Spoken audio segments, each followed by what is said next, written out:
Welcome to Films and Stuff with your hosts, Pete Mitchell and Ethan Hunt.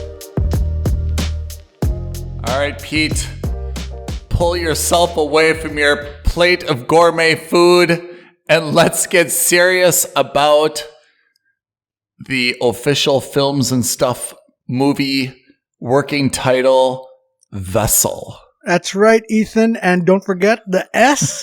The two S's in Vessel are actually the numbers 55.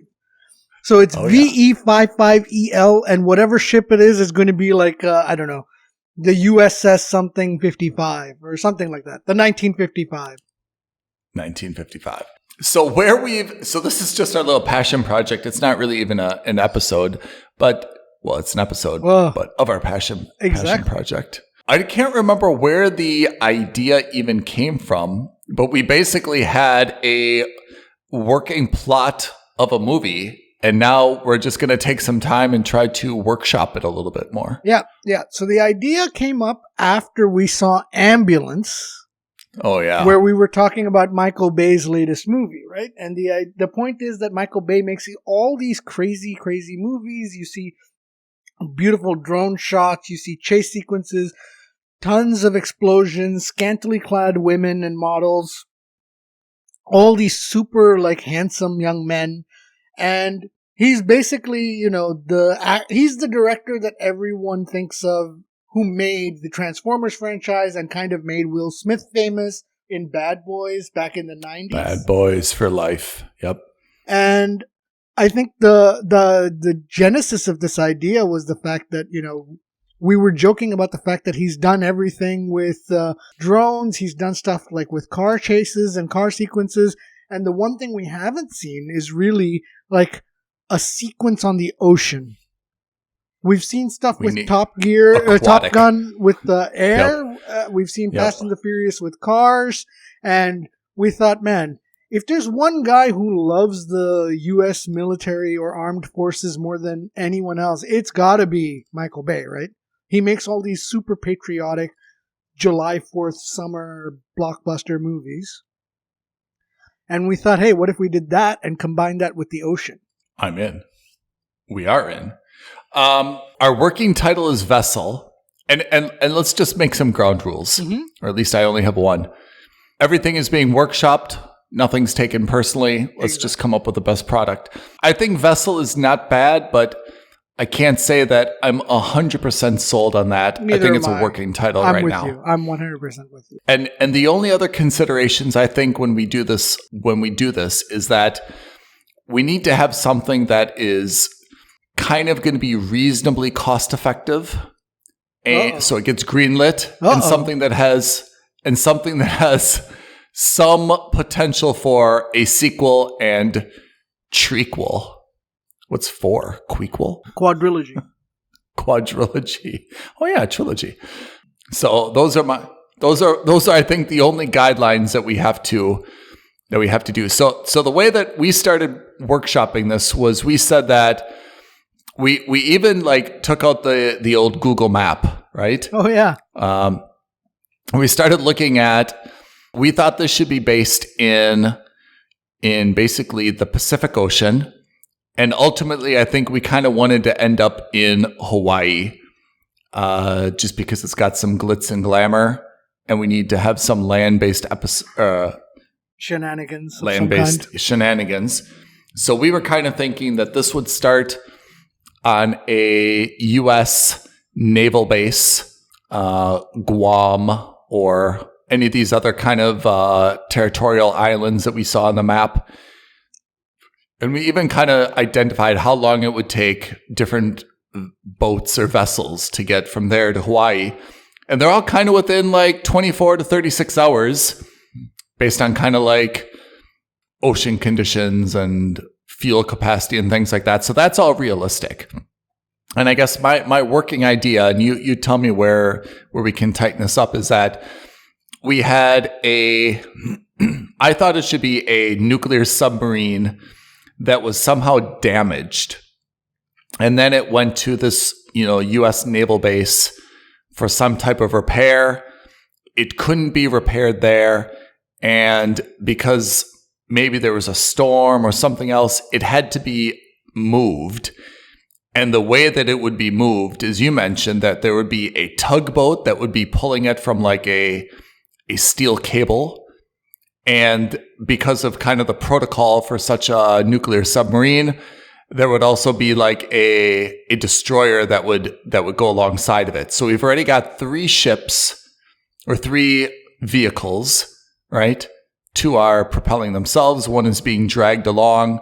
So we're able to, right now, we would have a scene on the military base. We would have then different scenes within the sub where there's probably like a skeleton crew now, kind of within the command center of the tugboat, within the command center of the battleship, a bunch of aerial shots and so forth. Right now, it seems we're in budget. All right. Let me crack my fingers and let's get out of this budget real quick. All right. Yeah. So Let's send it to the numbers guy. Yeah. I love this premise. My feeling is that instead of the submarine being damaged, what if we say the submarine is going in for being upgraded or for something that, because if you introduce that the submarine is already damaged, my feeling is that you start creating a sense of urgency early. And whereas what could be an interesting thing is to say that, look, we're retrofitting this submarine with a new nuclear engine or, with upgraded torpedoes or, a sonar system, whatever. It can operate for the first, or maybe it's damaged in a very minor way or in a very superfluous way, which is to say, its propeller got broken up. It was participating in naval exercises in the South China Sea. And, it got damaged during those exercises and needs to be towed. But because it's a nuclear sub, as you rightly pointed out, the protocol is that a destroyer has to accompany it. Yeah. And that's Shepherd it. And we're introduced. So like the act, if we're talking about a 3-act structure. So the first act is really about introducing the submarine, introducing the impetus as to why it's, being taken to this dry dock or to this dock. And maybe it's because it's too old, or maybe it's because it's slightly damaged, whatever it is. But let me just interject one thing, because this is what we do on this podcast, is we really break down kind of the premise. What would be realistic to you? Like, is it to be damaged? It's not damaged in a battle. Yeah, Does it back up into something? Does something fall onto it? For me, actually, what would be the most realistic would be to say that it is one of the oldest submarines still running on diesel generators, and it's being decommissioned. Okay. And but why isn't it? I'm with you on this. That's good, but where is the towing element coming from? Why can't it just go on its own power? So that's the thing. It's getting towed because it relies on diesel, and it's the last diesel sub that the U.S. Navy has, and the engine goes kaput. So it's decided that it's going to be decommissioned. It's, at the end of its life. We took it out there for the exercises because it's the only ship that the U.S. Navy has, or it's the only sub that's still the same level of technology that other countries use. So there's like some war games. Yes, exactly. And it's kind of like the decoy. And they said, "Hey, let's get this guy out there." Let's pretend like this is a North Korean sub, because that's the tech that the North Koreans have access to. Yeah, but this isn't something that we actually want, like making a solo trip. It's been at this naval base for a long time, just kind of sitting there. We used it for a war game. We don't want to keep it there anymore. It's time to pull it back to Honolulu. Yeah, let's take it to Honolulu Harbor. Let's put it in a dry dock. Let's put it in as a museum.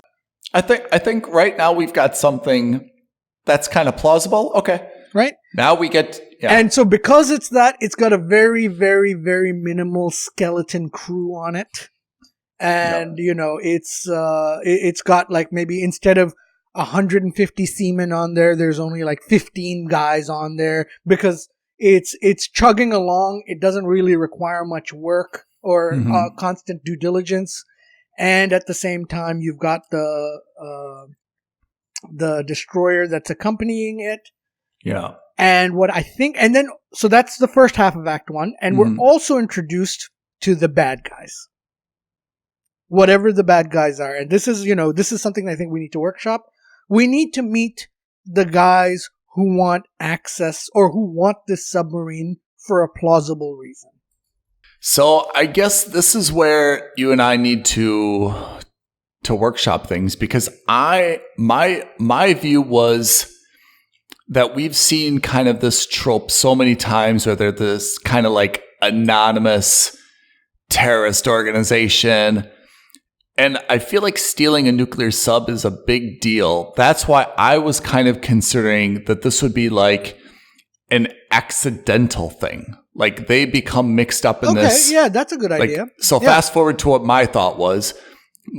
My thought was always that somehow, again, this is just like speaking out loud, that somehow there was like bad weather and that they saw like this big mega yacht and they said, hey, we're commandeering you. We need you to start pulling this sub and make it go faster. This bad weather storm is approaching. I don't think this works now that I'm saying it out loud, but kind of like they were working on the yacht. Somehow the yacht took the sub by itself.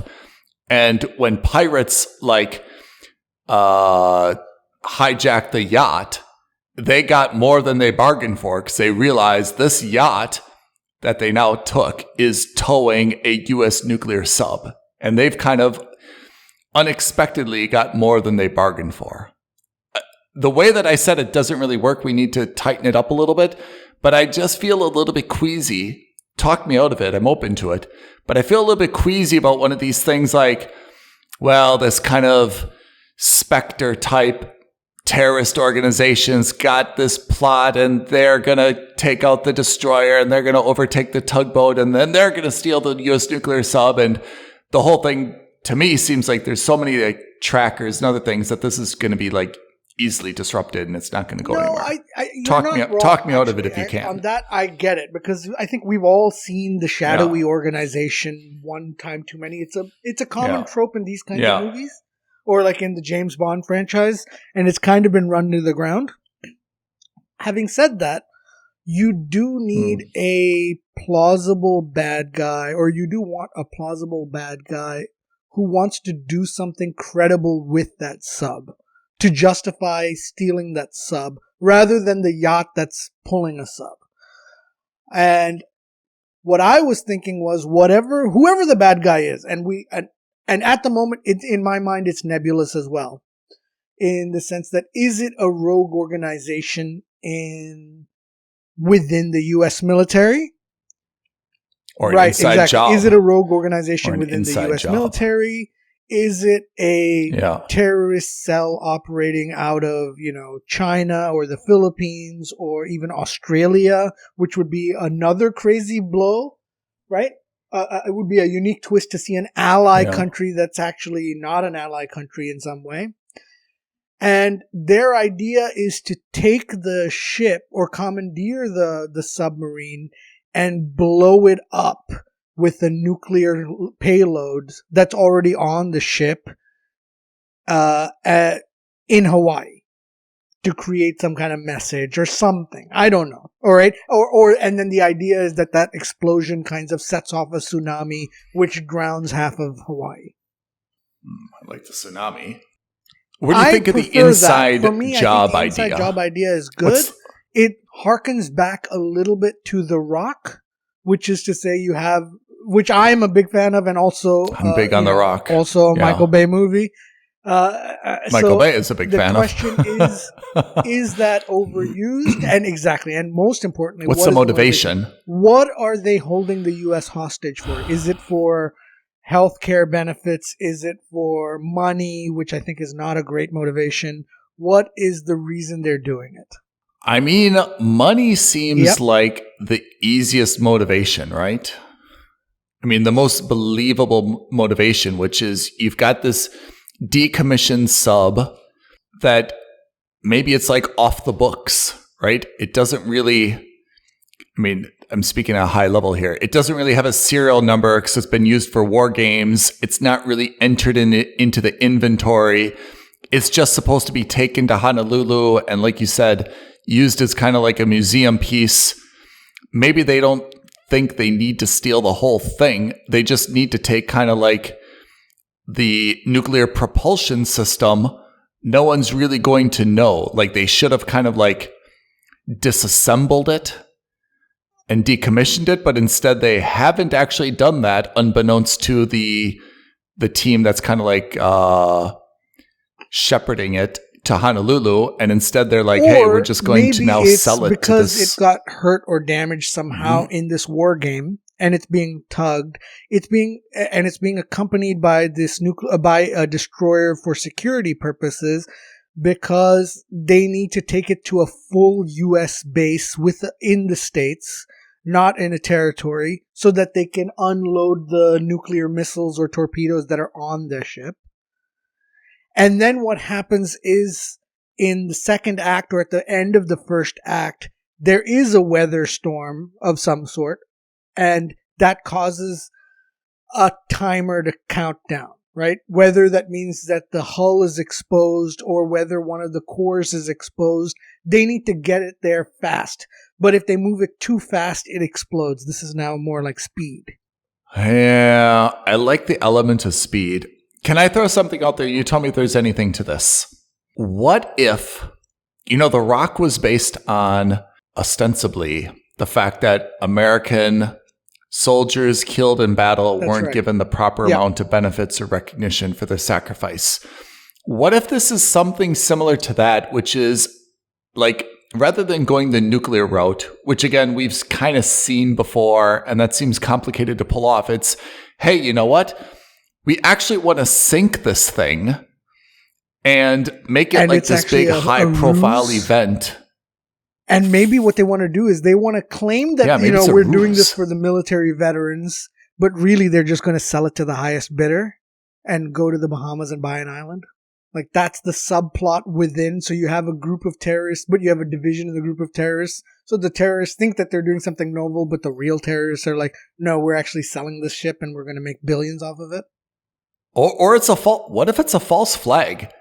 Yeah. What if, because I'm thinking like the money is just kind of like, that's what I'm saying. It's a little blasé. It's doable, but it's a little the Cayman blasé. bank account, you're going to see, like, what if it's a false flag? They're like, you know what? What if the Navy's like, our budget got cut 3% this year? Yes. We need to create a terrorist group and blame it on them? Oh, see, this is good. Now we're getting somewhere. Now we're thinking. Because right, they see like, hey, we've seen this in so many military airplane movies where it's like, hey, all we're doing is these like reconnaissance missions. We're not getting involved. We're not getting our hands dirty. We're seeing all these problems. We need to take some action. The only way we can take some action is if we feel as though we've been attacked. Now that we've got to move this decommissioned sub, let's do a false flag, pretend that we've been attacked. We'll be the heroes because we somehow survived, and we'll be able to tell. And we'll get Congress to give us an extra $1 billion or $10 billion in funding, whatever the number is. I'm a 4-star admiral. I haven't been promoted because I've never been in combat. This is my big opportunity. So that's all introduced in, that's wonderful. So Thanks. But here's what I think we should do. Is that's the reveal that comes out to us at the end of Act 2, at the beginning of Act 3. We think it's a real attack. We think it's a legitimate attack. That's right. So in Act 1, we are introduced to terrorists. And these terrorists are actually hired by the Navy. Unbeknownst to the terrorists, they're stealing a ship that's got nuclear missiles on it. And the Navy knows about it, or certain elements in the Navy knows about it. But we only find out about that in Act 3. And so that's good. That's really good. So Act 1, we get introduced to the sub. We get introduced to the fact that it's being towed home. We get introduced to the fact that it's being decommissioned. We get introduced to these terrorists who are going to steal the sub for whatever cause they have for themselves. Act 2, some weather system causes the sub to get damaged.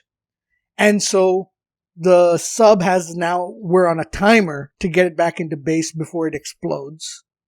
And so the U.S. Navy, and the pirates have to, or the terrorists have to get to it. Let's see, how does that work? How does this work in Act 2? So because I like the element of having, a sense of urgency, right? Why are they urgent? Because if we don't get the ship back, or if we don't get the sub back into our base within 36 hours, the whole thing explodes. I like that, but how does that really work? Because I'm feeling like subs are not like so delicate that they're... Yeah, but it's being towed. It's not underwater. It's above water the whole time. I'm not sure. But can I go on the false flag part a little bit? Yeah, please. Because I know this is not the right way to do it, but I really feel like we need a yacht. We really need a yacht. We need it for a few reasons. One, we need a big space, and we need container ship as well, and a container ship. So what if these pirates, quote unquote, are hired to? Because it's not easy to get. I don't know how you find pirates, right? You just don't go on like Craigslist or something like. But yeah. if instead you would hire them to, like you said, take a container ship or take a yacht. And say, hey, like maybe a senator needs to be involved, right? And it needs to be kind of like the senator's yacht off of Honolulu. And you need to say like, hey, this yacht's an easy target. You take the yacht. And after the false flag, we're combining a lot of different elements here. But I feel like... Yeah, it's not Michael Bay. It's too Michael Bay. It's not Michael Bay if we make it more complicated than it needs to be. True. But what does make it Michael Bay is by having a yacht and a container ship on there, you create the opportunity for some excellent visuals. Yeah. These are the set pieces right? we're so building around. Maybe the destroyer doesn't know about this being a false flag, so they're on the up and up, and the terrorists have set up their base of operations within this container ship that's disguised to be a container ship. But really, it's got like missile batteries and it's got like machine gun turrets and nests all around it.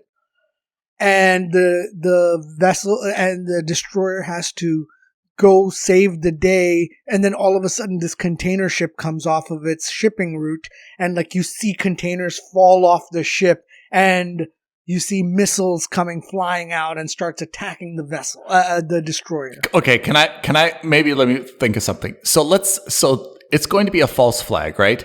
So you've got the tug pulling the sub, and it's flanked by a very small battleship, right? Like not this huge thing, but something, right? With a gun on it. Yeah. What if? So the sub is not working, right? The sub is not going. It needs something to pull it. It's been decommissioned or it's just not operating, right? What if they just open the torpedo tubes and they just shoot the battleship themselves? They sink the battleship. And then? Okay. Or why would they do that? Well, this is a false flag, right? They're trying to show that there is an attack. Oh, so the subs commanders are in on this false flag. Yeah, there's right. I mean, that's who he said it's a fault, right? They're trying to get more funding, right? So they shoot their missiles or their torpedoes at the ship itself. So they take down the destroyer, but in the firefight, somehow the tug is damaged. And that's how they have to change their course. They have to get to the container ship, or if they send like an SOS to the container ship, and then they reattach that's how they get involved in the container ship.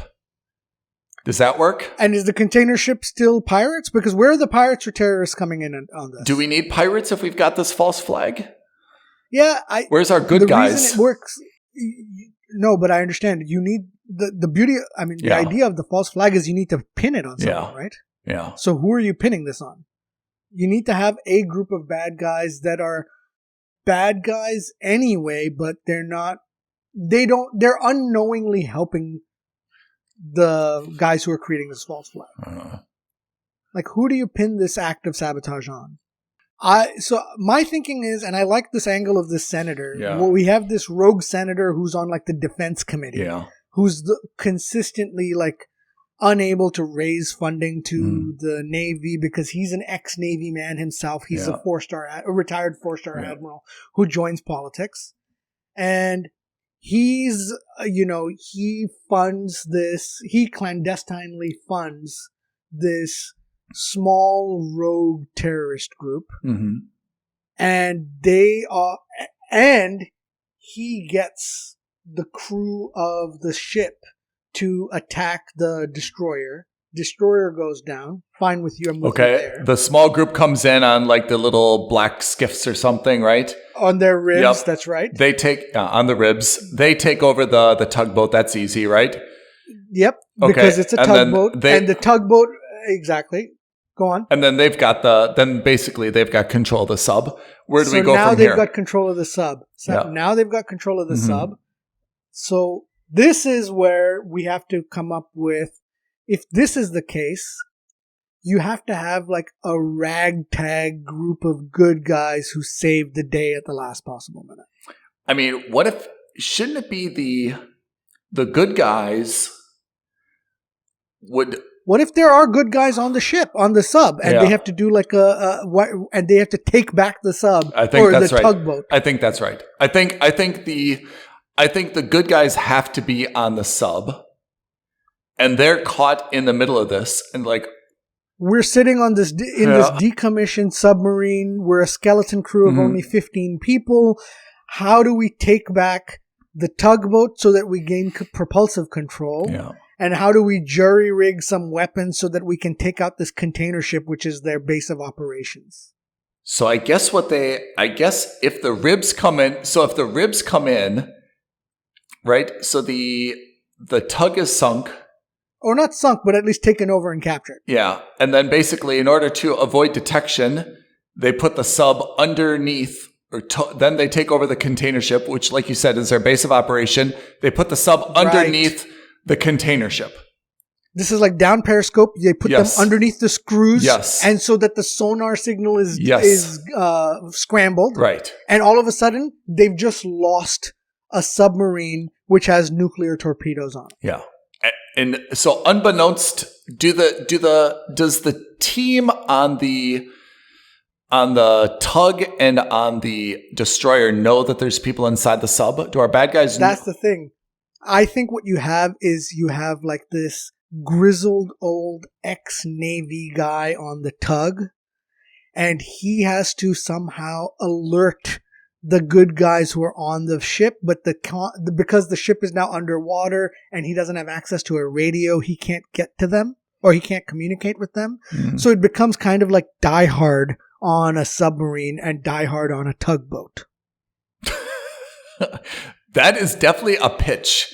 I don't know if that makes any sense, but I think when you say Die Hard on a sub, that's a very good elevator pitch. Right? And so if your elevator is going one floor, that's the pitch that you need. Die Hard on a sub. So we have two groups of guys. You've got one guy who's on the sub, who's hidden away in the tugboat, who's trying to take control of it. Then you've got one guy who's on, or not one guy, but like one small skeleton crew on the submarine. And the submarine is now underneath the container ship. And, these guys have built like a moon pool and are going into the submarine, cutting a hole in the submarine so that they can start withdrawing the torpedoes. Yeah. And unbeknownst, and the pirates are unaware that this is happening. And if you want to have your yacht in there, the senator is actually on the yacht overseeing the whole operation from a distance, pretending like he's on a sailing holiday. And the missiles are going to be delivered to him. Somehow. That's right. And he would clear any Coast Guard inspection or anything like that because he's a U.S. senator and ex-Navy man. That's not bad. Actually, that's not bad. Right? So they're going to transfer the torpedoes to him and he can get away with it because why would a sitting senator want to damage or destroy the U.S.? I'm okay with all of this. I think we've got something cooking, but I'm still a little bit fuzzy on, like, our bad guys should know that there's good guys in the sub, right? That's the part that's kind of like, Well, they figure it out when they send a crew and the crew doesn't return back, right? Or they put they radio the guys and they can't because now the good guys have a radio and guns. I'm thinking hear me out on this. What if the alternative is that the good guys are on the tug, right? The bad guys are on the sub. The sub takes out the destroyer. The sub and the ribs take out the tug, right? And then the ribs attach the sub to the container ship, and the guys from the tug kind of survive, radio SOS to the yacht, and the yacht comes to pick them up. They take over the yacht, and the yacht is chasing the shipping container. So the yacht's full of good guys now? Yeah. Interesting. In terms of visuals, very good to see a yacht take on a container ship. Yeah. I think that's it would be a very unique position. Yeah. But here's the issue. What are they racing towards, right? Now we've lost a little bit of the plot of what's the deal getting to Hawaii, to Honolulu? Like, what's that angle? Is it just the ship? Is it just like, I don't think there's a port.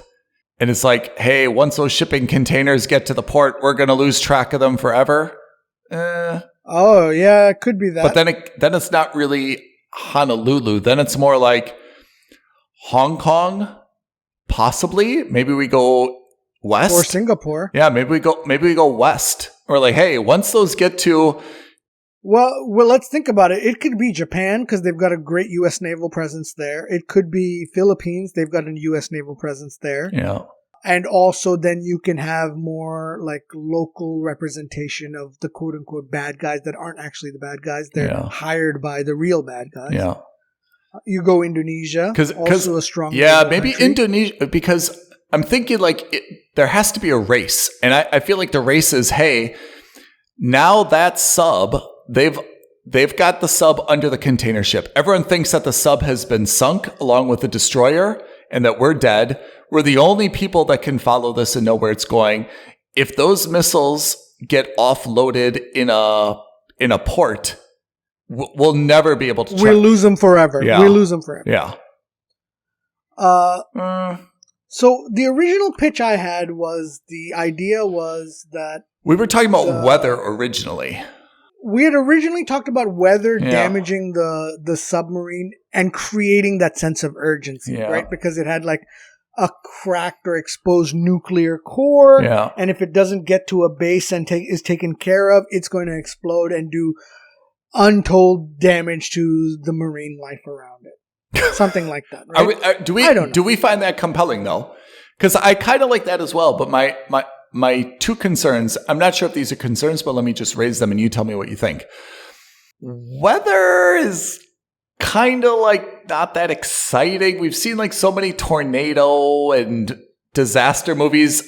Is this weather timing really going to be, we know how it's going to end. Are we really that worried about it? It's not that. I thought that the weather could also be a great mask for actually boarding the submarine or for boarding the destroyer. Like it's timed in such a way that they attack when it's least expected. So if you have a thunderstorm in the middle of the ocean or a hurricane in the middle of the ocean, like everyone's at ease at the fact that, well, no one's ever going to attack us at this point. My thought was initially when we first talked about it was that on the tugboat, there's a lone crewman who manages to kind of board the yacht that's still controlled by the bad guys, right?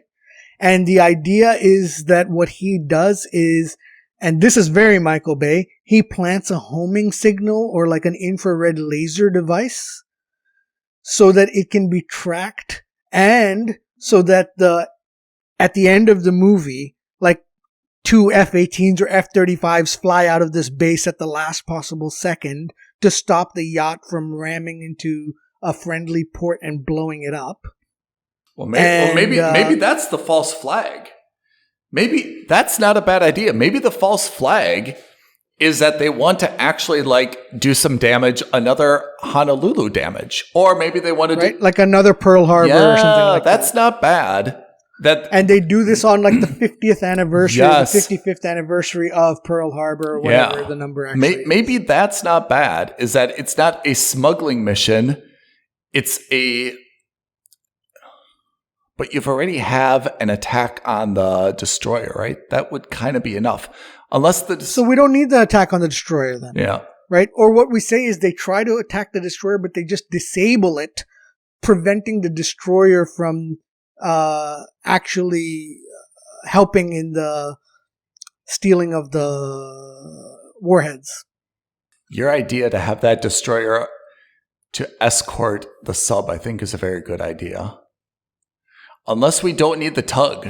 Maybe the sub just goes by itself. I like the idea of having the tug because what you do is you can put the one lone guy. That becomes like the C plot where you have the one lone guy on that tug who's able to hide from the pirates but not take them out. And then he kind of is the clandestine man on the ground or the man on the inside who's kind of relaying with the good guys one way or another. I mean, I see that as well. I'm not fully convinced I would be that excited by that, though. Only because we've seen more than one submarine movie. And submarines are just kind of like, not that visually like. No, man, but Die Hard on a submarine. He could hide. Imagine instead of hiding in an air vent, he hides in a torpedo tube. Yeah. Actually, that's powerful, is going through the torpedo tubes. There's a lot we can do with it. I think where we're getting stuck is on the fact What's the mission? We're getting stuck on the mission. Yeah, I think that's the thing. Ultimately, if this is going to be a Michael Bay movie, we can't have it be complicated. It has to be super simple. It has to not. Look at all of his movies. He doesn't do anything complicated. He doesn't have a third plot. He doesn't have a second plot. And it's usually the most boring and bland and blasé of motives. I want better military rights or for veterans. I want money in ambulance. Or I want to capture. I'm a police officer and I want to stop the drug lord from winning. It's not the most shocking or unique of storylines. I love the idea of a false flag, and I love the idea that the false flag is good enough for Michael Bay. Yeah. That it's just a guy who's trying to raise money for the army. Yeah. Or his budget. I don't want to get too caught up on this because it's a problem that doesn't have a solution. But I mean, it's kind of a different era in cinema green lighting, I feel. Like he had a long absence before he got Ambulance, and Ambulance, despite a lot of like flash, is not a terribly expensive movie maybe to make. Not at all. So I'm a little bit hesitant if this genre is going to fit. You need one. Look, if we're going to be a bean counters about this, you need one submarine. Yeah. You need one tugboat. Yeah. You need one container ship. Yeah. One yacht. Yeah. And one destroyer. Yeah. You need 5 boats. Really, to effectively make this movie, you need 5 vessels. Let's help me with the mission. We know that there's a false flag, but the false flag is the attack on the tug or on the destroyer, or the attack on Honolulu, or an attack to the west. What's the end game for the bad guys? I think the end game for the bad guys is let's blow up a harbor in Honolulu. Let's do Pearl Harbor 2. Okay. I think Honolulu is good because I think visually great. You can get these amazing views of the beach, of the harbor, of all of it. I think it's probably one of the best. Yeah. And so they want to take the nuclear sub and they want to somehow like implode the missiles in Honolulu. Prime it so that it explodes in the harbor. Okay. So they just need to steal the sub. The sub is automatically going there, or should the sub be going somewhere else? Maybe we say the sub is going somewhere else. Maybe we say it's going there. We don't know. We just need it to be commandeered. It could be, it could just be that it's going back to Pearl Harbor for exactly the same reasons. It's going there to be decommissioned. What if it was going from like 2 unknown Pacific islands, and that's when it was stolen, and it was going towards Pearl Harbor? Absolutely. It could be that it was in the middle of the war games, and during the middle of the war games, it gets taken out. It sounds a lot like Hunt for. I mean, do we want the? It does sound a little bit like that, but in the sense that Hunt for Red October was about a guy defecting and being chased by his own men, whereas here we're talking about someone who's actively Grand Theft Submarine, and to use that to blow up Pearl Harbor or to blow up Hawaii. We've got something, but there's still a few gaps. It's missing an X factor. I'm with you. Yeah. There's something that may not be clicking 100% right now, and that's why we need you, readers and listeners. Mostly listeners. Aloha at filmsandstuffpodcast.com. Tell us what we're doing right. Tell us what we're doing wrong. What are we missing? What is that X factor that makes this movie something you would want to watch in the cinema? At F&S Podcast on Twitter, you can reach out and let us know what you think is the right way to go. I think you're onto something very interesting. So if we would say, look, the sub has to move from one location to another for like repairs, decommissioned, whatever, and kind of like the container ship hovers over it. It's got kind of this, the container ship, kind of has like this hollowed out hull with like this, like pool inside of it, right? Yeah, the moon pool. Yeah, that's right. The moon pool. The sub comes up, and the sub has a skeleton crew that says, here, take off the 10 missiles. We'll continue on to the place. Now you guys get these to, Honolulu. That handoff, I think, is very kind of sinister and, could be interesting. So the sub guys are in on it. Yeah. But the tugboat guy isn't. And then the tugboat is maybe, I don't know, disabled, or it's, taken out of action by the sub. Well, that could be it, right? It could be pulling the sub, and suddenly the sub, fires up its engines. Yeah. And the guy's like, what the flip? Yeah. Yeah. And then it kind of, and to avoid, and to save itself from being pulled underneath, because the sub is so much more powerful. Yeah. It cuts loose. It has to disconnect. Yeah. It has to cut loose. The sub, yeah. And then it becomes the tugboat who's the genuine good guy. Yeah. Against this pseudo false flag mission that's going on. So the sub, he's able to track them. Yeah. He figures out, oh, what if it's this container ship? He's sitting there with like his 3 guys on the crew in the tugboat. They're trying to figure out where the sub could be, what's going on. And then they start piecing together things, and they realize that, oh my God, this thing could go south real quick. And they, and that's when they figure out the container ship has got the missiles now. And so they have to do a mission where they're kind of tailing the container ship or chasing after the container ship. That's an element of time, right? But how? So what's the sub's end game, right? The sub wants to get the missiles off without. And then maybe the sub's game, as the end game for the sub is over there. Then it becomes a container ship chase. But if the sub was going to do that, the sub could just go to Honolulu itself and just shoot at the. Yeah, that's actually that. Actually, you know what? That's the number. That's good catch. That's the biggest plot hole right there. So the sub has to be decommissioned, right? The sub cannot be moving somehow, and that's the reason why the missiles need to be offloaded. Which means the container ship needs to ram. Unless they take the submarine, and while the sub is in the moon pool, they put together an engineering team and fix the sub, take out 9 of the 10 missiles, and keep 1 missile on the sub, and the sub continues on. And the idea is that the sub is going to blow it up. And that's the false flag, in that not only has the sub blown up, but they think all the warheads are gone. Yeah. But the reality is that 9 are still with the container ship.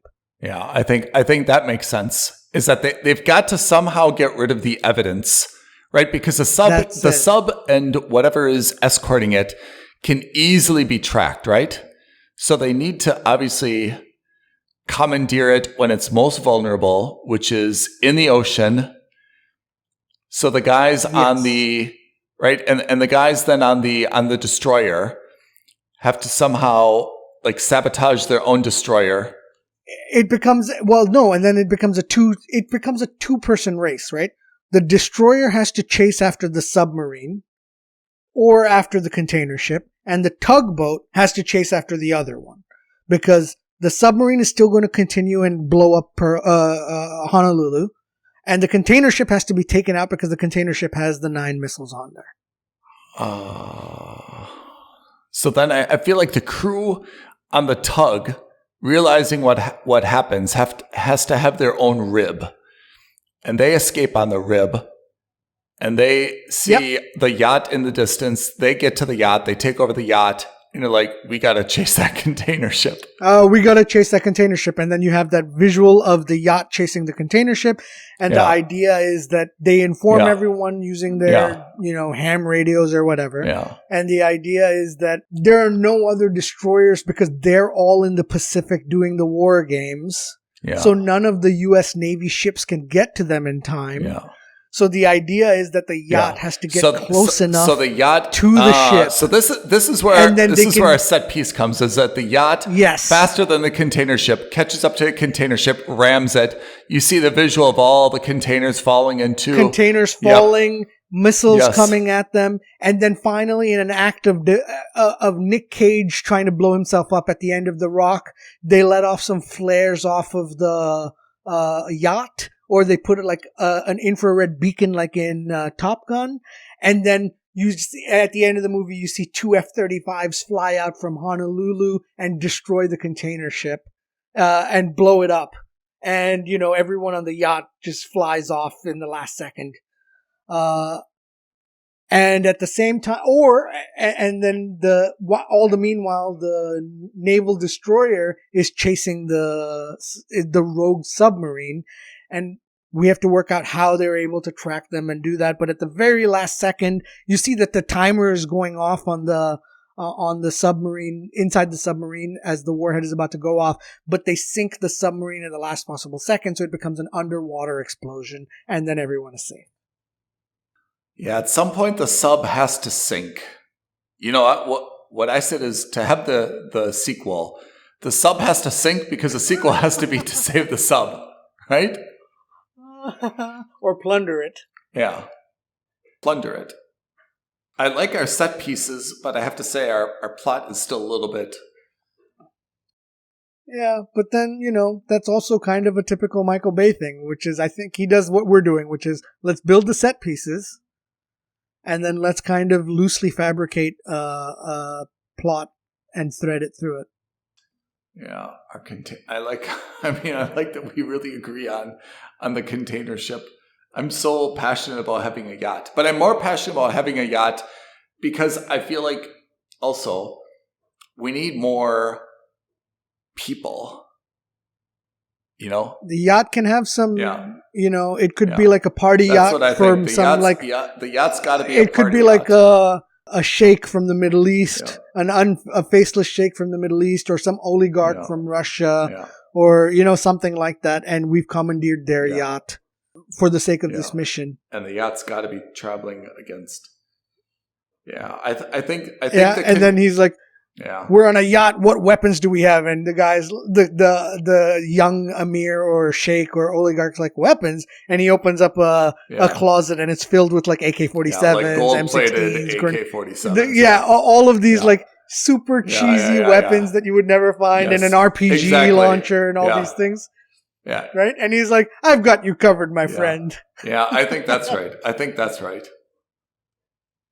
Right? And and so like all these women in beautiful bikinis are just all like, oh my shooting, God, what have we got shooting like ourselves golden into? Uzis. Yeah.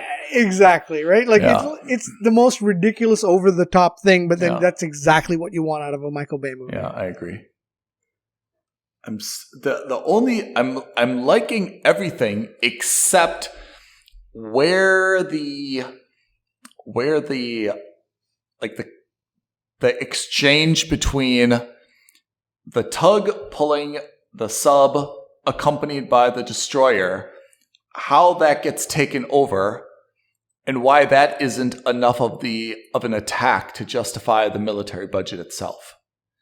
Maybe the issue is, hey, maybe the good guys are actually the original bad guys, which is, hey, we thought all you were going to do was sink our destroyer and the tug, and that was enough of a false flag. We didn't think you were going to steal the missiles. Actually go through with it. Yeah, we thought you were just going to, you said you were just going to shoot at the destroyer and, sink the sub so no one could have it. And that was the false flag. We thought it was an attack. We didn't think that you were actually going to take the missiles and say, yeah, we need something. So then that's when the Navy destroyer flips and becomes a good guy. Say, hey, the military would never report this. Just to have this isolated incident at sea would never be reported. We need something where civilians are hurt. Otherwise, it will never be known. There needs to be public outrage, right? So the kind of the bad guys who are military, right? Who kind of thought that they were doing this, just to like increase budget because they thought like things were getting too tight. They unwittingly kind of like allowed this to happen. So it's not like this big exchange. And then they're like, oh, this is way more than we bargained for. We've got to stop this. Right. And that's when they flip and they say, okay, we're going after the sub. Yeah. We're going to go after the sub. And by the way, it gives them the redemption arc to say we were bad guys. If that means that we have to go down, we'll go down saving Honolulu. Yeah. Or even better, they were the unwitting, like someone was kind of trying to frame them, right? Like, oh, this is just going to be a training exercise. Oh, yeah. This is a hostage scenario, which turns out to be real. Yes. So they kind of go through with it like, okay, take the keys, here it is, right? Yeah, exactly. And then suddenly like, whoa, wait a second. And then all of a sudden like a depth charge goes off and disables the ship. It doesn't sink it, but they're taking on water. Exactly. And so they're just like, that's what jars them to say, oh my God, this is a real deal. Yeah, so like they thought they were just going to protect the sub and they were going to do like this kind of like onboarding exercise, right? And actually when the container ship comes, it actually disables the destroyer, right? They take they change they get rid of the tug and they clip the cable to the freighter container ship, right? And they're off, right? And it's just these guys who are kind of being framed for, hey, you must have been involved in this, right? And they're just left. No one knows if they're alive or not, but they're just kind of like left aboard the sinking destroyer. Yeah. And so the destroyer's crew has to then save the ship and then B, find the submarine, however they do that, and take chase. Yeah. Whereas the tugboat guys commandeer the yacht, and then the yacht goes chasing the container ship. Yeah. And man, if you want to have more than one container ship, it could be like on a route between Honolulu and like Guam or Honolulu and the Philippines. So it looks like there's like, it's not just one ship, it's like 5 or 6 container ships. And so it's kind of like they have to kind of, you see it's like a high-speed highway chase, except it's obviously not high-speed, it's not on a highway. But, they're going, and they're sailing between 2 different cargo container ships, trying to get access to this last container ship. What if this wasn't, you know what, you're making me think this should be like, it should be like a Panama Canal. It should be like. Oh, right. Yeah? Oh, could be. Actually, like, can we just if they get into the Panama Canal, can we just brainstorm that for a minute? What if it's a group that wants to actually? Okay, so they've got destroy the canal. They want to destroy the canal. What? Okay, so let's go on this tangent. If they want to destroy the canal, why? And how does that increase the U.S. military budget? I mean, we probably. And why would Americans get outraged at that? We'd probably need a different premise, right? Yeah, the premise needs to entirely change. Then it becomes less about the U.S. Navy. Then it's more of like an economic, geopolitical type of thing. But say like, look, like we need to take control of the canal or destroy the canal. This is how we're going to do it. There's a training exercise off of, I don't know, Colombia, whatever, Chile. Yeah.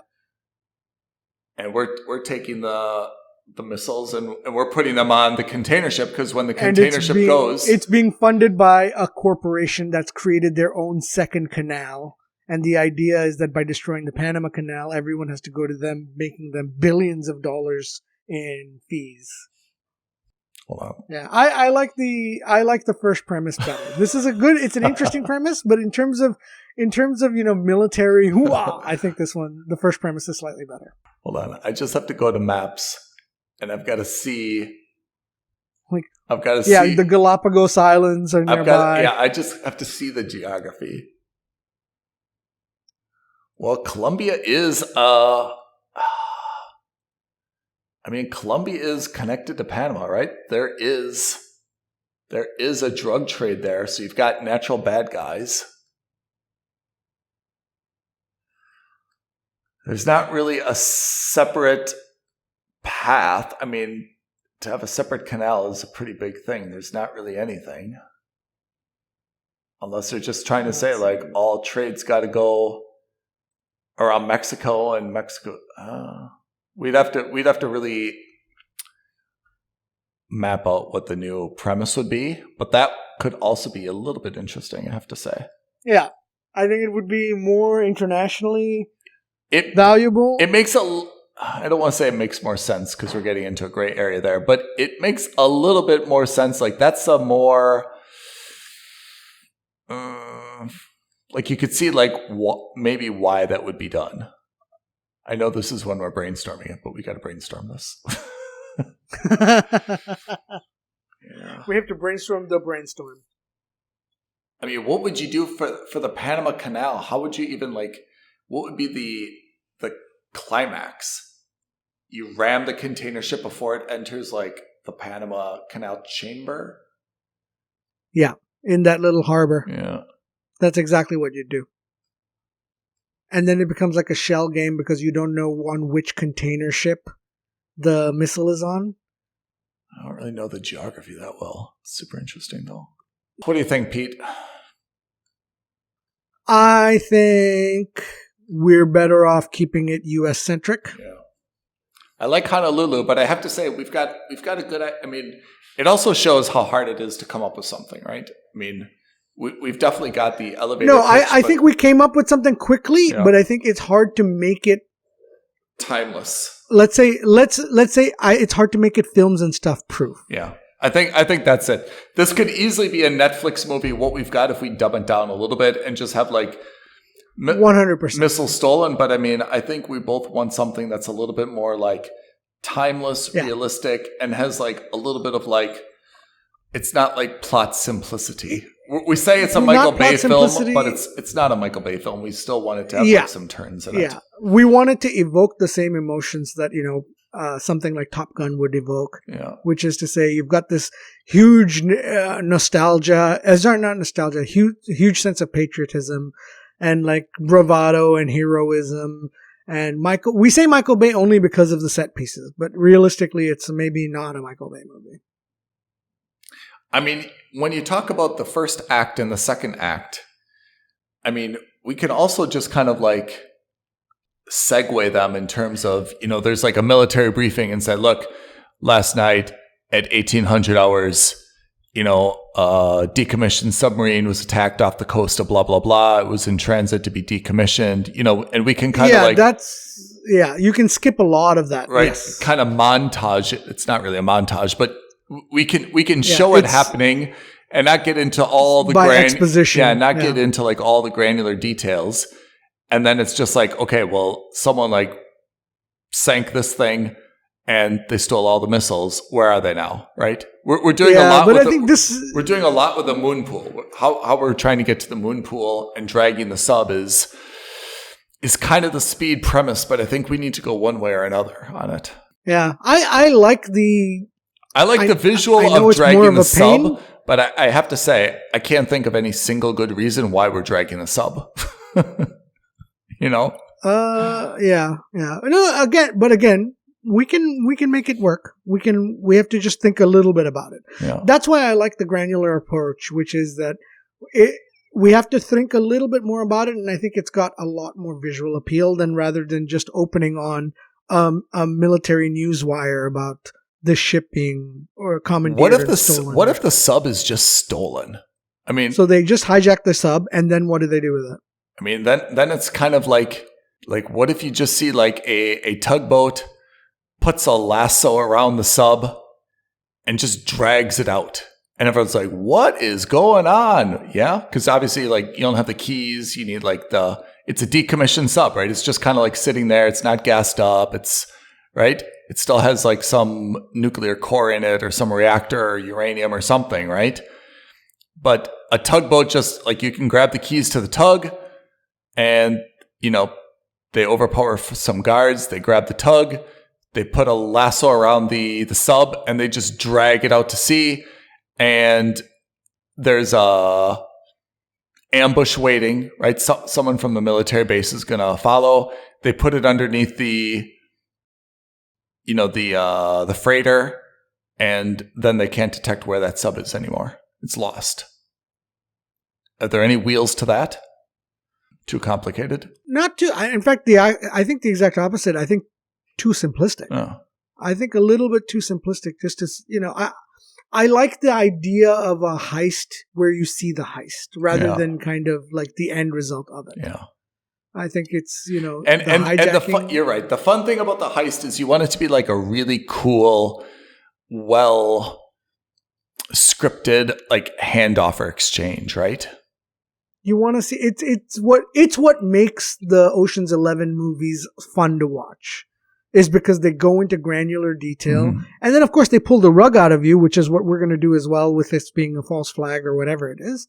But I like that it's you see the granular detail of everything that they're doing. All right.